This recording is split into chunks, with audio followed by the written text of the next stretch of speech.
हमें हमारी कोको दिखाई जाती है जिसके हाथ पे चोट लग गई थी। वो कहती है मास्टर देखे ना, कोको चॉकलेट मिल्क पी रही थी और उसके हाथ पे चोट लग गई, अब तो दर्द हो रहा है। तो तब वहां पे लॉर्ड बलीव खड़ा था। वो कहता है कोको मैंने कहा भी था ये गर्म है, ठंडा करके पीना। वो कहती है ओहो, लेकिन वो तो चॉकलेट मिल्क पी रही थी और उसका हाथ थोड़ा सा जल गया था और इसी वजह से क्लोई के पास जो टूल था ना वहां पे रेड सिग्नल आए थे। लेकिन तब वो कहती है देखे ना मैं बिल्कुल ठीक हूँ, मैंने आपकी बात मानी और अब मैं आपसे लेसन लेने के लिए बिल्कुल तैयार हूँ। वो कहता है हाँ हाँ बिल्कुल, तुमने कहा था तुम्हारी एबिलिटी सिर्फ एनिमल से बात करना नहीं है ना। वो कहती है बिल्कुल मेरे पास बहुत सारी एबिलिटीज है। तो लॉर्ड बलीफ कहता है सच में, तो फिर मुझे तुम्हारी पहली एबिलिटीज चेक करनी पड़ेंगी, लेकिन एक बार तुम्हें मेरी एबिलिटी एजुकेशन मिल गई ना तो तुम्हारी एबिलिटी की प्रोफिशिएंसी वो भी इंक्रीज हो जाएगी, तो इससे मुझे तुम्हारी एबिलिटी को समझने में हेल्प मिलेगी, ठीक है। और तब वो हमारी हीरोइन के सर पे हाथ रखता है और अपनी एबिलिटी उसमें ट्रांसफर करता है। लेकिन तभी वहां पर बहुत ज्यादा रोशनी फैल रही थी और बबल्स आ गई थी। तो कोको तो बड़ी खुश हो गई थी। वो कहती है वाओ स्पार्कली बबल्स, यहाँ पे तो बटरफ्लाई भी हैं। लेकिन तब वो बताता है मेरी एबिलिटी एजुकेशन वो तो टारगेट की पोटेंशियल और उसकी एबिलिटीज को स्ट्रेटन करती है।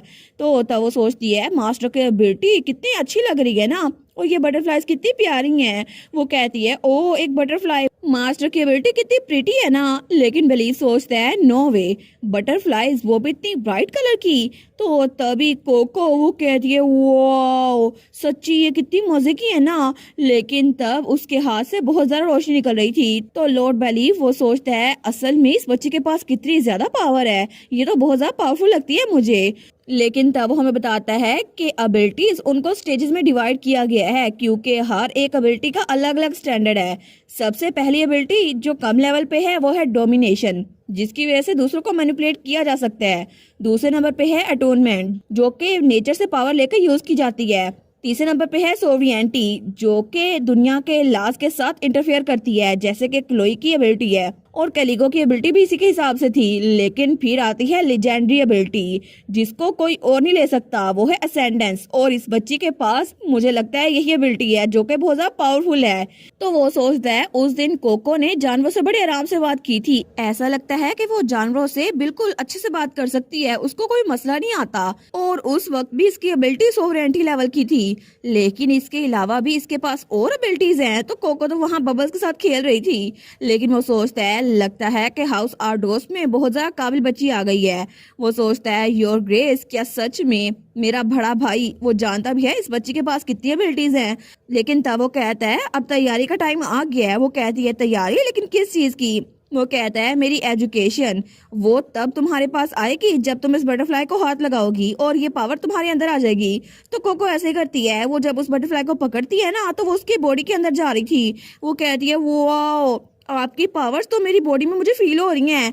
तो वो कहता है बिल्कुल मेरी पावर एजुकेशन है, अगर ये तुम्हारी बॉडी में आ गई ना तो फिर तुम्हें पता चल जाएगा कि तुम्हारी पावर्स असल में कितनी ज़रा हो सकती हैं, बस तुम जहाँ बैठी हो ना वहीं बैठी रहो। तो कोको ऐसे ही करती है। लेकिन तब उसकी पावर्स वो तो बहुत ज़्यादा हो गई थी और उसमें से रोशनी निकल रही थी। तो तब लॉर्ड आर्डोस अपनी आंखें बंद कर लेता है। तो वो सोचता है क्या पता नहीं आखिरी बार मैंने कब इतनी ज्यादा एबिलिटी देखी थी। इस बच्ची के अंदर तो बहुत ही ज्यादा एबिलिटीज लगती है मुझे और इसको पढ़ाना तो बहुत अच्छा रहेगा। तो कोको कहती है क्या ये हो गया। वो कहता है बिल्कुल मेरी एबिलिटी वो पूरी हो चुकी है। और तब कोको अपने हाथों को देखती है। वो कहती है बटरफ्लाईज चली गई। वो कहता है हाँ चली गई, लेकिन तुम्हारी बॉडी क्या वो ठीक है। वो कहती है बिल्कुल मैं तो ठीक हूँ और ये देखे मेरे हाथ से रोशनी निकल रही है, मुझे लगता है मैं पहले ज्यादा स्ट्रॉन्ग हो गई हूँ। तो तभी उसे अपने दोस्तों की आवाज आई थी, हमें पता चल गया कोको अब तुम स्टेज 3 पे पहुंच चुकी हो, अब तुम अपनी सिस्टर को हील कर सकती हो। वो कहती है वाओ मास्टर मैं तो बड़ी स्ट्रॉन्ग बन गई हूँ। तो लॉर्ड आर्डोस कहता है ऑफ कोर्स, तुम्हें क्या लगता है तुम्हारा मास्टर कौन है। तो ठीक है मेरे डिसाइबल, चलो अब स्पेशल ट्रेनिंग शुरू करते हैं। वो तो बड़ा पुरजोश था। लेकिन कोको कहती है स्पेशल ट्रेनिंग क्या कुछ और भी बाकी है। तो वो तो बड़ा फायर अप हो गया था। वो कहता है मैं तुम्हें सबको सिखा के रहूंगा।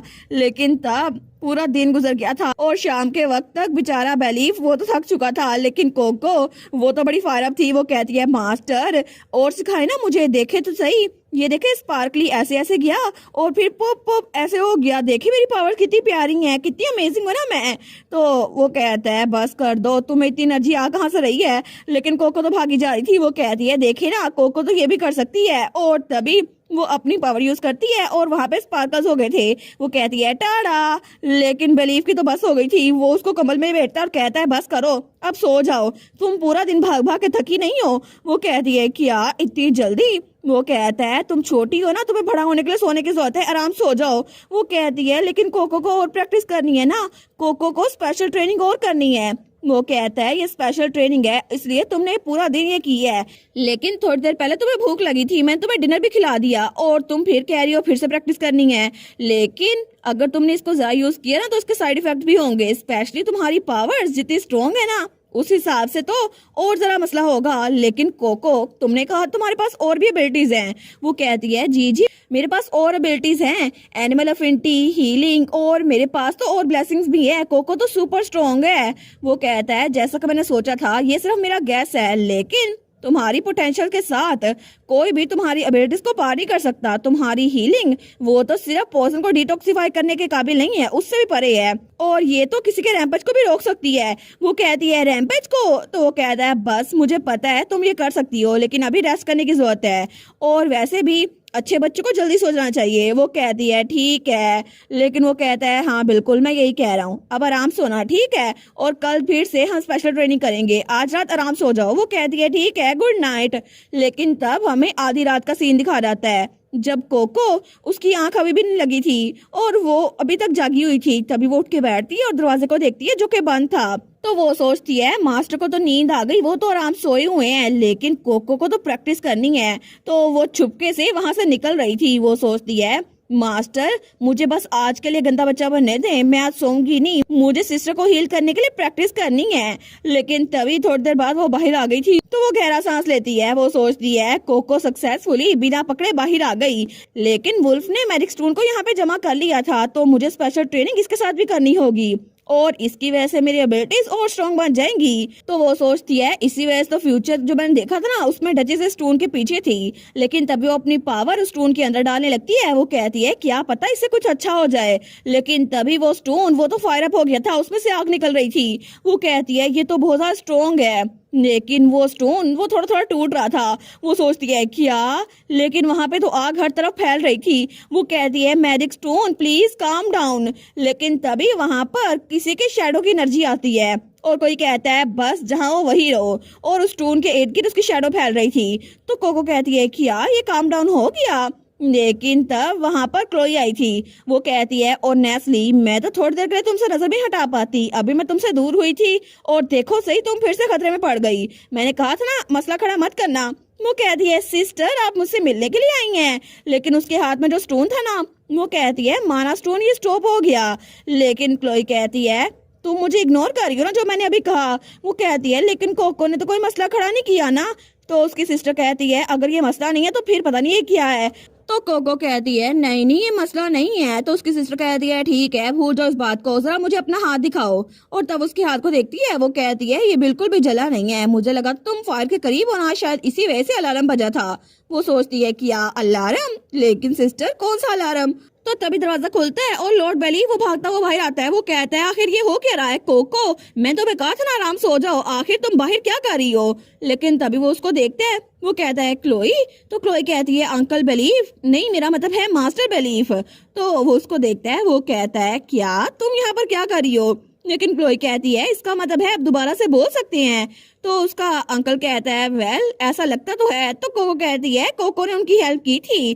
तो क्लोई कहती है क्या आखिर तुमने उनकी हेल्प कैसे की। तो कोको कहती है वेल कोको ने ये किया था, और उसको पूरी की पूरी स्टोरी बता देती है कि जब मैं यहाँ पर आई थी उन्होंने मुझे बाहर निकाल दिया, उसके बाद मैं वुल्फ से मिली थी, उसने मुझे मैजिक स्टोन दिया और फिर ये सब कुछ हो गया। क्लोई कहती है अच्छा तो अगर समराइज करें तो तुम यहाँ पे खेलती रही हो है ना। वो कहती है अच्छा, लेकिन तब वो कहती है फिर सर बिलीफ मुझे लगता है कि आपको यहाँ पे नहीं रुकना चाहिए, क्या आप पूरी जिंदगी यहीं पर रहेंगे। तो उसका अंकल कहता है वेल मैं सोच रहा था कि थोड़ी देर जाकर अपने भाई से मिल ही लूं, वैसे भी मुझे कोको को कुछ सिखाना भी है। तो वो कहती है फिर तो ये अच्छी खबर है क्योंकि डच्ची को आपकी बहुत ज्यादा जरूरत है सर बिलीफ, और मुझे लगता है मेरे पास एक प्लान है। तो को कहती है सिस्टर। लेकिन तभी दूसरी तरफ हमें ट्रेनिंग ग्राउंड दिखाया जाता है जहाँ पर कैलिगो वो ट्रेनिंग कर रहा था। वो सोचता है मेरी कंडीशन आज बहुत ज्यादा अच्छी है लेकिन फिर भी ये काफी नहीं है, मुझे कोको के लिए हेल्पफुल होना होगा। क्या मैं ब्रदर से कहूँ कि वो कोको की हेल्प करवा दे प्रीस्टेस के जरिए? लेकिन तभी वहां पर कोई आते हुए कहता है यंग लॉर्ड कैलिको। वो थी डचीज। तो वो कहती है मैं पहली बार आपसे इस तरह प्राइवेट में मिल रही हूँ। तो वो कहता है आखिर क्या बात है मैडम, मुझे याद नहीं पड़ता कि मैंने आपको प्राइवेट में मिलने के लिए अलाउ किया था। तो डचेस कहती है मुझे माफ कीजिएगा मेरी रूडनेस को, लेकिन मैं सच में आपसे मिलना चाहती हूँ यंग लॉर्ड। तो कैलिको कहता है मुझसे? तो कैलिको सोचता है आखिर ये क्या प्लॉट कर रही है, एक तरह से इसकी बेटी को मेरी वजह से यहाँ से निकाला गया था, लेकिन ऐसा तो हो नहीं सकता ना कि ये ऐसे ही मेरी तरह खुशामद करे। लेकिन डचीज वो कहती है असल में मैं आपसे माफी मांगने के लिए आई हूँ, मुझे माफ कीजिएगा यंग लॉर्ड, मैं अपनी बेटी को अच्छे से एजुकेट नहीं कर पाई और उसकी वजह से आपको मसला हुआ, अगर आप हमें माफ कर दे तो कैलिको कहता है क्या बात है, क्या मैं कोई पुशओवर लगता हूँ जो आपकी माफी को ऐसे एक्सेप्ट कर लूं? और मैं आपकी बेटी की वजह से मरने वाला था, आपको पता भी है या नहीं? इसलिए यहाँ चली जाए, मैं आपकी माफी को एक्सेप्ट नहीं करूंगा। तो डचेस कहती है ठीक है मैं चली जाऊंगी, लेकिन मैं आपको एक टॉप टियर बफ प्रीस्ट से भी इंट्रोड्यूस करवा सकती हूँ यंग लॉर्ड। मैंने सुना था कि आप अच्छे से ट्रेनिंग कर रहे हैं, लेकिन मेरी बेटी ने एक अनफॉरगिवेबल एक्ट कमिट किया है और प्लीज कोको की एफर्ट और आडोस की सेक के लिए मैं उम्मीद करती हूँ आप मना नहीं करेंगे। तो वो सोचता है कोको के लिए कोको के लिए तो मैं कुछ भी कर सकता हूँ। लेकिन थोड़ी देर बाद डचेस ड्यूक के ऑफिस में आई थी। तो ड्यूक कहता है क्या यंग लॉर्ड ने सच में आपका प्रपोजल एक्सेप्ट कर लिया? वो कहती है ये ऑब्वियस नहीं है, ये एक ऐसी ऑफर थी जो एबिलिटी यूजर रिफ्यूज कर ही नहीं सकता, और वैसे भी उन्होंने बोला है कि वो मेरी खातिर थेरेसा के मामले को नजरअंदाज कर देंगे। तो ड्यूक सोचता है कैलिगो वो ऐसी बात पे आ गया, मुझे लगा नहीं था वो इस तरह का बच्चा है। लेकिन डचेस वो सोचती है ये तो सच से बिल्कुल अलग है, वो तो बहुत हाई एंड माइटी प्राउड कर रहा था। लेकिन तब उसने मुझसे कहा था मुझे एक बात क्लियर करने दे मैडम, सिर्फ एक ही वजह है कि मैं आपको यहाँ से बाहर नहीं निकाल रहा क्योंकि कोको ऐसा चाहती है, और अगर आप हमारी हेल्प करेंगी तो सिर्फ कोको के लिए, फिर मैं इसको एक्सेप्ट करूंगा।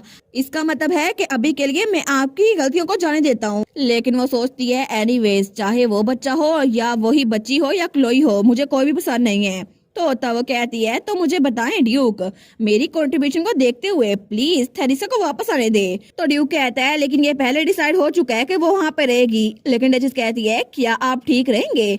आपको मोस्टर वार में जाना पड़ेगा जिसकी वजह से आपको नाइट्स की ट्रेनिंग कंप्लीट करवाने के लिए प्रीस्ट की जरूरत पड़ेगी, और आपको लगता कि उनकी एबिलिटीज को जल्दी से बढ़ाने के लिए वो प्रीस्ट मेरे जरिए आपके काम आ सकते हैं, और वैसे भी यंग लॉर्ड ने मेरा प्रपोजल एक्सेप्ट कर लिया है, तो आखिर आप इतने अपसेट क्यों लग रहे हैं? आखिर आप मेरी हेल्प को एक्सेप्ट क्यों नहीं करते? और तब उसने ड्यूक का चेहरा पकड़ा हुआ था, लेकिन ड्यूक को तो बड़ा गुस्सा आता है। वो सोचता है ये मुझे इस्तेमाल करने की कोशिश कर रही है। लेकिन तभी दरवाजे के बाहर वहां पर कोक कहती है मास्टर क्या आप नर्वस है? वो कहता है हाँ बस। तो क्लोई कहती है लेकिन आखिर आप नर्वस क्यों है सर बिलीफ? तो वो कहता है क्योंकि मुझे उससे मिलने में शर्मिंदगी हो रही है, मैं बहुत ज्यादा एम्बेरस्ड हूँ, मुझे लगता है कि मैं तो एक अच्छा इंसान हूँ भी नहीं, आखिर मैं अपने भाई से कैसे मिलूंगा? तो कोको कहती है आपको शर्मिंदगी हो रही है, लेकिन क्यों? इट्स ओके, ड्यूक को हर कोई पसंद है जिसके पास एबिलिटी हो। उन्होंने कहा था एक यूजफुल टैलेंट वो तो अपना रास्ता खुद ही बना लेते हैं, ऐसे ही वो कहते हैं। तो क्लोई कहती है ये तो बिल्कुल ठीक कह रही है। वो कहता है अच्छा ये बात है। लेकिन तभी बेलीफ अपनी टाई सीधी करते हुए कहता है ऑल राइट। तो फिर हम लोग एंटर होते हैं और तभी दरवाजा खोलता है। वो कहता है योर एक्सलेंसी हम लोग वापस आ गए। तो ड्यूक और डचेस वहां पर देखते हैं। तो ड्यूक कहता है कोको नहीं एक मिनट रुको, क्या ये बेलीफ नहीं है मेरा भाई? और तब बेलीफ वो अभी तक नर्वस हो रहा था, लेकिन तब वो जल्द से भाग के अपने भाई के पास आता है। तो बेलीफ कहता है बहुत दिनों बाद मिले भाई। लेकिन तब उसका भाई कहता है नहीं नहीं तुम यहाँ पर कैसे आ गए और तुम बोल कैसे सकते हो? तो बेलीफ कहता है ये तक लंबी कहानी है, लेकिन कोको की वजह से ये पॉसिबल हो सका। तो तब वो तो उसको गले लगा लेता है। वो कहता है सच में लगता है कि मेरी बेटी को देखकर तुम अपनी सेंसेस में आ गए, अच्छा काम किया उसने।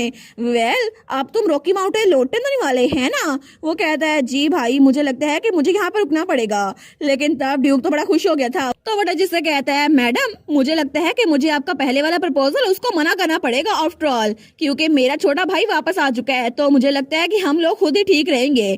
तो वो स्माइल करते हुए कहती है ठीक है, लेकिन वो दिल में सोचती है डैम इट, मैं बहुत ज्यादा मुश्किल से उनको मना पाई थी, लेकिन अगर ऐसे चलता रहा तो फिर मेरा काम बन नहीं पाएगा। आखिर ये बच्ची हर बार मेरे रास्ते में क्यों आ जाती है। और थोड़ी देर बाद जब अपने कमरे में बैठी हुई थी ना, वो सोचती है अगर क्लोई उस बच्ची को शुरू से प्रोटेक्ट ना करती तो फिर ऐसा कुछ ना होता। और क्लोई आर्डोस, मैं उसको टच नहीं कर पा रही क्योंकि वो पहले तो रैम्पेज के कगार पे थी, लेकिन अब वो तो मेरे काम में टांग अड़ाई जा रही है, इसलिए मेरे पास कोई चॉइस नहीं है। तो तब डचेस एक मेड से कहती है कम्युनिकेशन स्टोन लेकर आओ अभी के अभी, मुझे उनसे कांटेक्ट करना होगा। वो कहती है जी मैडम, लेकिन वो सोचती है अगर मैं उनको बताऊं तो वो जल्दी से एक्साइटमेंट में भागते हुए आ जाएंगे और वो दोनों ही इसके लिए काफी हो गए क्योंकि क्लोई आर्डोस मुझे उसको रैम्पेज तक पहुंचाना होगा। अगर उसकी पावर अनस्टेबलाइज हो गई फिर मेरा मसला हल हो जाएगा। और वो क्लोई के एक्स फियांसे की बात कर रही थी, लेकिन वो सोचती है मुझे क्लोई को रैम्पेज तक पहुंचाना होगा। और तब वो स्माइल करते हुए सोचती है ड्यूक, तुम्हें अपनी चॉइस पे पछतावा होगा, आखिर तुमने मेरी बात क्यों नहीं मानी। और तब तक मैं क्लोई और उस बच्ची दोनों को इस जगह से निकाल के रहूंगी। लेकिन तब दूसरी तरफ क्लोई और कोको बाहर बैठे हुए थे। तो क्लोई कहती है तुम तो जब से वापस आई हो तब से बहुत ही ज्यादा खुश लग रही हो, क्या तुम इतनी खुश हो कि सर बिलीफ यहाँ पर है। वो कहती है जी जी ये बात भी है, लेकिन तो क्लोई कहती है क्या कोई और वजह भी है। तो कोको कहती है ये एक सीक्रेट है, लेकिन क्या मैं सिस्टर को बता दूं। वो कहती है हाँ हाँ मुझे बताओ, मैं सीक्रेट को रख लूंगी। वो कहती है वेल कोको के हैंड शाइनी शाइनी बन गए हैं और अब मैं आपको हील कर सकती हूँ। तो उसकी सिस्टर हंसते हुए कहती है सच में मुझे तुम्हारी बात समझ नहीं आई, लेकिन तुम्हारे हाथ शाइनी शाइनी बन गए हैं। और वो हंस रही थी। वो सोचती है एज एक्सपेक्टेड सिस्टर को यकीन नहीं आ रहा कि मैं हीलिंग कर सकती हूँ, लेकिन मैं जल्दी उनको इस बात पे यकीन दिला दूंगी कि मैं ही हूँ उनकी पपी कोको। और मुझे अच्छा लगता है जब सिस्टर स्माइल करती हैं, लेकिन चाहे कुछ भी हो जाए कोको सच में आपको क्योर कर देगी। बैड थिंग्स जैसे कि रैम्पेज मैं सबको भगा दूंगी, बस आप मेरा थोड़ा सा इंतजार करें, ठीक है सिस्टर। और तब वहाँ पर वो दोनों बहनें स्माइल कर रही थी पपी कोको के ग्रेव के पास बैठकर। तो कोको सोचती है सिस्टर मैं पक्का वादा करती हूँ एक ना एक दिन आपको पता चल ही जाएगा कि मैं ही हूँ आपकी पपी कोको। और इसी के साथ सीजन 1 वो भी यहीं पर खत्म। तो आप लोग को सीजन 1 कैसा लगा और आप लोग का फेवरेट कैरेक्टर कौन सा था। सीजन 2 अभी तक नहीं आया, जब आएगा मैं उसको तब एक्सप्लेन कर दूंगी। तो तब तक के लिए चैनल को सब्सक्राइब कर दें और वीडियोस को लाइक कर दें। Thank you so much for watching my videos and bye bye, take care.